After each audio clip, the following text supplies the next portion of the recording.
நமது கலாச்சாரம், நமது பண்பாடு எப்போதும் நம்முடன் நீடித்து இருக்கும். சப்ஸ்கிரைப் திலக்.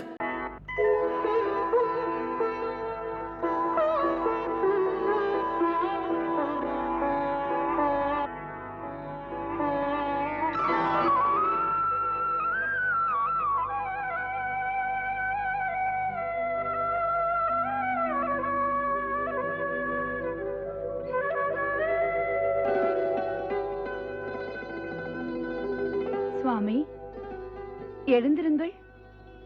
இந்த அதிசயத்தை பாருங்கள்.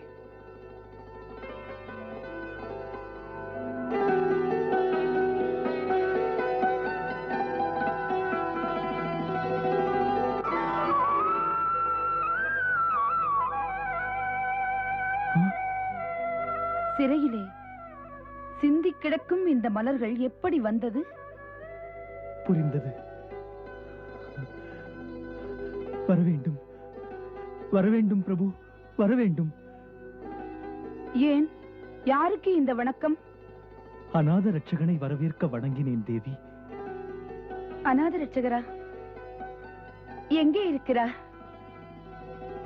அவர் எதிர்பார்த்து ஏங்குகின்ற நல்லோரை காக்க உன் கருவிலே உருவாகி இருக்கிறார்.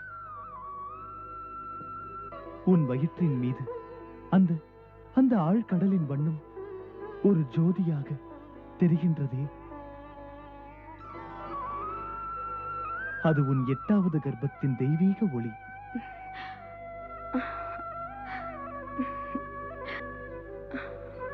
ஆம், சரியாக சொன்னீர்கள். பட்டப்பாடுகள் தீரும் என்று தோன்றுகிறது. இன்று அச்சமில்லை, ஐயமும் இல்லை. பயந்த மனதில் எந்த நேரமும் சந்தேகங்கள், சங்கடங்கள் தான் இருந்தன. முடிவை தேடி நான் போக வேண்டும் என்ற மனோநிலை அது மாறியது. தெய்வ பிள்ளை பிறக்கப் போகிறான். அன்றே அசிரீரி சொன்னதே. ஆம், அது பலிக்கின்றது. பார்ப்போம். அவனை வரவேற்க இந்த பூக்கள் வந்ததா? வந்தாலும் வந்திருக்கலாம் தேவி. யார் அறிவார் எந்த நேரத்தில் என்ன நடக்கப் போகிறது என்று?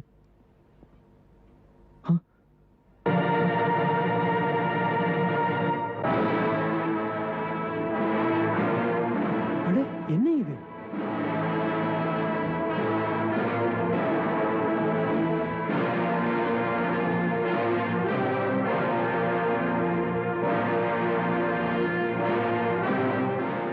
இந்த பூக்கள் எப்படி வந்தது?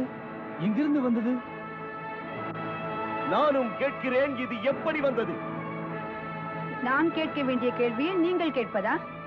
நாங்கள் தூங்கும் போது உள்ளே யாரை அனுப்பினீர்கள்? பொறுப்புள்ள நானே அனுப்புவேனா? ஆம், எல்லா பூட்டுகளின் சாவியும் உம்மிடம் இருக்கின்றன. அதனால் இந்த சந்தேகம் வருவது கூட சகஜம்தானே? உங்கள் பதில், உள்ளே யார் வந்தது? சரி சரி, இந்த பூக்களை எல்லாம் எடுங்கள். இதை மன்னரிடம் காட்டுவோம். வாருங்கள்.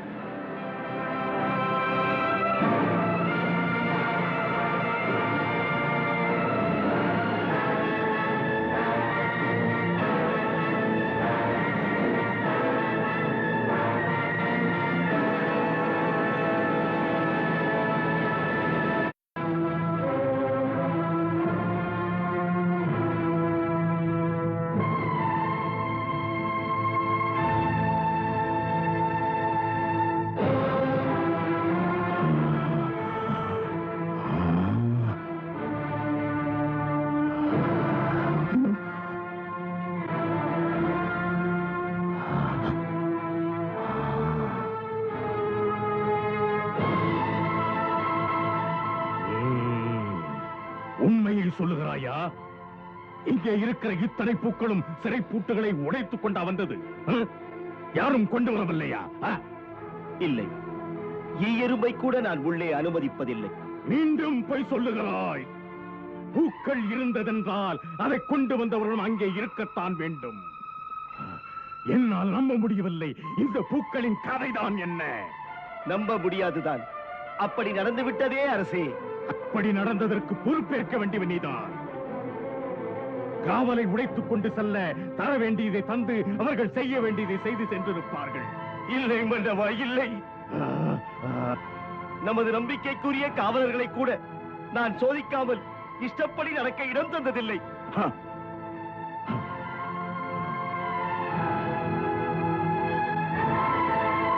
இந்த பூக்கள் அப்படியானால் இவைகள் கம்சனை மதிமயக்கவா? ஒருவேளை இருக்கலாம். உண்மைதான், அவன் வேலைதான்.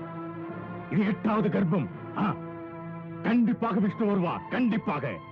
அந்த மாயன் மறைந்திருந்தே என்னை கெடுக்கிறான், ஏமாற்றுகிறான். பூக்களை போட்டவன் பிள்ளையை கடத்திச் செல்வான். ஆகையால் காவல் படைகளில் விழிப்போடு இருக்க வேண்டும். ஒவ்வொரு கதவிற்கும் 2 பூட்டாக பூட்டுங்கள். பணிப்பெண் ஒருத்தி இரவும் பகலும் அங்கேயே தேவையை கண்காணிக்க வேண்டும். அந்த விஷ்ணு மிகப்பெரிய மாயாவி, சூழ்ச்சிக்காரன். அவன் சொன்னபடி வருவான், முன்னாலும் வருவான். எந்த சமயத்திலும் அவன் பிறப்பான். ஆகையால் பார்த்திருங்கள். உள்ளே நடப்பதை அவ்வப்போது நமக்கு வந்து சொல்லுங்கள். தெரிந்ததா? காவல் பணியில் கவனக்குறைவாக இருப்பவர்களை அப்போதே அங்கேயே வெட்டி வெட்டி வீழ்த்துங்கள். இது என் ஆணை.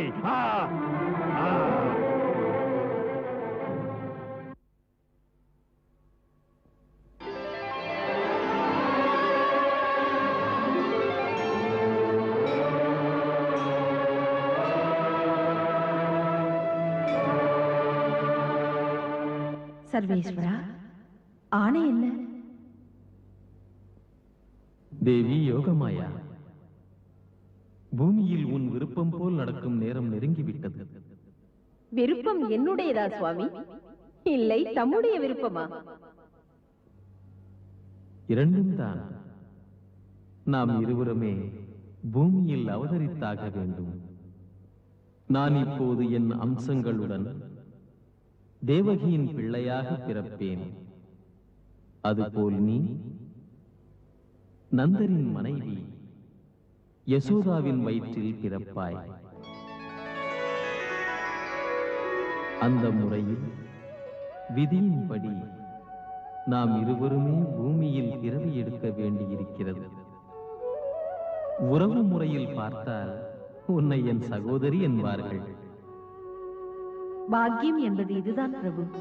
தாமே தம்முடைய சகோதரி என்று என்னை அழைத்து கௌரவப்படுத்தினீர்கள்.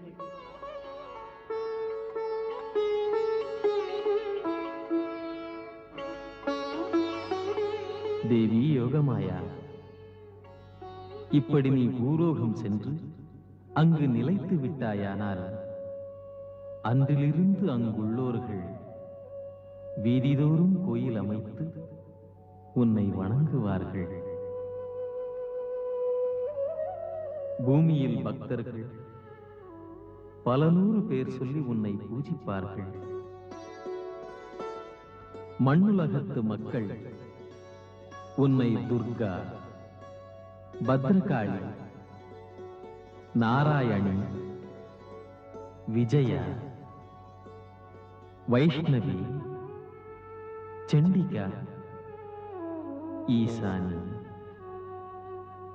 சாரதா, க்ஷீரபவானி, அம்பா, அன்னை அபிராமி என்று பல்லாயிரம் பேரால் அழைப்பார்கள். என்றும் கூப்பிடும் குரலுக்கு பரிவோடு நீ வரமளித்து வாழ வைப்பாய். வரம் தரும் சமயத்தில் எமது சக்திகள் எல்லாம் உனது ஆணைக்குள் அடங்கும். சகோதரி மாயா, நான் விரும்பியது அனைத்தும் நீ மனம் வைத்தால் முடியும். உங்கள் ஆணைப்படி.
எழுந்திருங்கள் சுவாமி.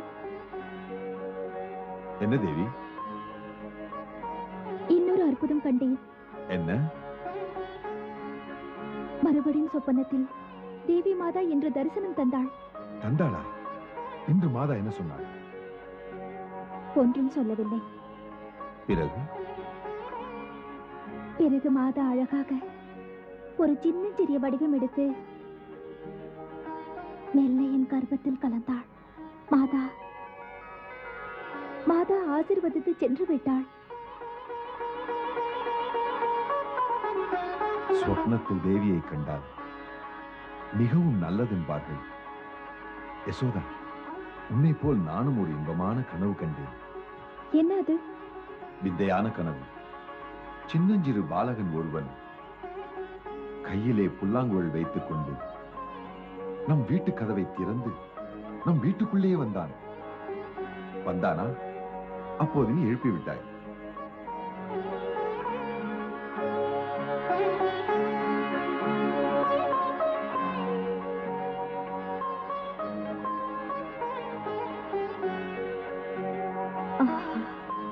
என்ன இனிய கற்பனை!